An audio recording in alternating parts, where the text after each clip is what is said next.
बच्चों, let's read the question. The question says that give an idea of the eventful journey of Mijbil from Basra to London, or what did Maxwell do to transport Mijbil to England? How did Mijbil behave during his flight, or what happened to Midge before the flight to Paris? What commotion did he create in the aircraft? Mijbil को जब बसरा से London ले जाया गया तो उस journey को बताइए।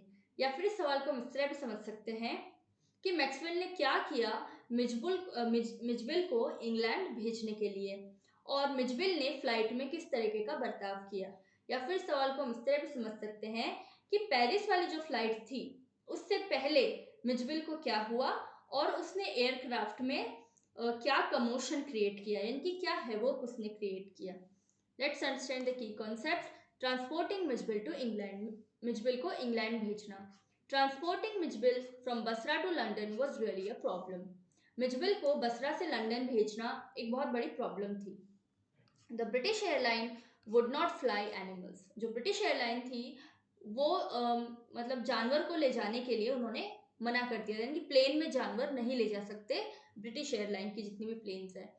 Maxwell had to book a flight to Paris on another airline.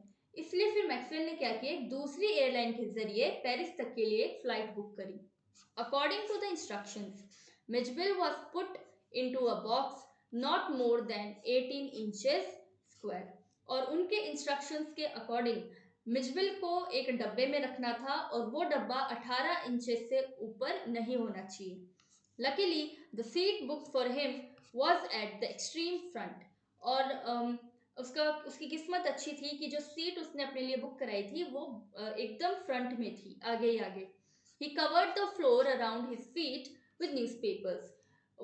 जितने एरिया पे उसके पाँव थे तो उसने उस एरिया को न्यूज़पेपर से कवर कर दिया था. The air hostess was very friendly and cooperative. जो एयर होस्टेस थी वो भी बहुत ज़्यादा फ्रेंडली थी, आराम से बात कर रही थी और कोऑपरेटिव भी थी. She suggested that he should keep his pet on his knee. उसी ने ये सुझाव दिया कि आप अपने पेट को अपने घुटनों पे रख लीजिए. The moment the box was open, Mijbil was out in a flash. जिस पल बॉक्स को खोला गया, मिजबिल अचानक से बिल्कुल एक फ्लैश की तरह, यानी कि कुछ समझ ही नहीं आया, बहुत जल्दी उस डब्बे से बाहर आ गया. He disappeared at high speed down the aircraft. वो बहुत ही स्पीड में उस बॉक्स से नीचे उतर करके एयरक्राफ्ट में वो जंप कर गया, एयरक्राफ्ट में भागने लग गया. There were squawks and shrieks all around. Squawks and shrieks का मतलब क्या होता है, चिल्लाना, चीखना. तो सब चिल्लाने चीखने लग गए.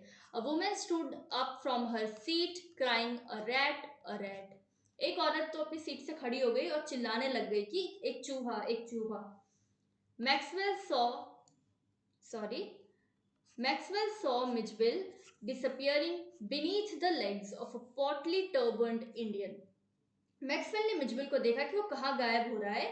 एक पॉटली का मतलब होता है फैट, और टर्बन इंडियन यानी कि एक सरदार था, उसके पाँव के मतलब नीच मतलब beneath the disappearing beneath the legs, यानी पाँव के पीछे से जो है वो गायब हो रहा था. The air hostess requested Maxwell to resume his seat. She hoped to find the animal and bring it to him. Hostess ने उसको कहा, मैक्सवेल को, कि आप अपनी सीट पे बैठे रहिए, मैं जानवर को, आपके पेट को ढूंढ करके आपके पास ले आऊंगी. Mijbil bounded onto his knee and began to nuzzle the face and neck of his owner. तो मिजबिल क्या है, वो कूद गया अपने ही ओनर पे, उसके घुटनों पे कूद गया और फिर उसके चेहरे तक पहुंच करके, मैक्सवेल के चेहरे तक पहुंच करके उसको नजल करने लगे. नजल का मतलब क्या होता है, जब आप रब करते हो अपने फेस से किसी दूसरे का फेस या नोज, तो उसे नजल कहते हैं. Hope you understood the question well. Best of luck. Thank you so much.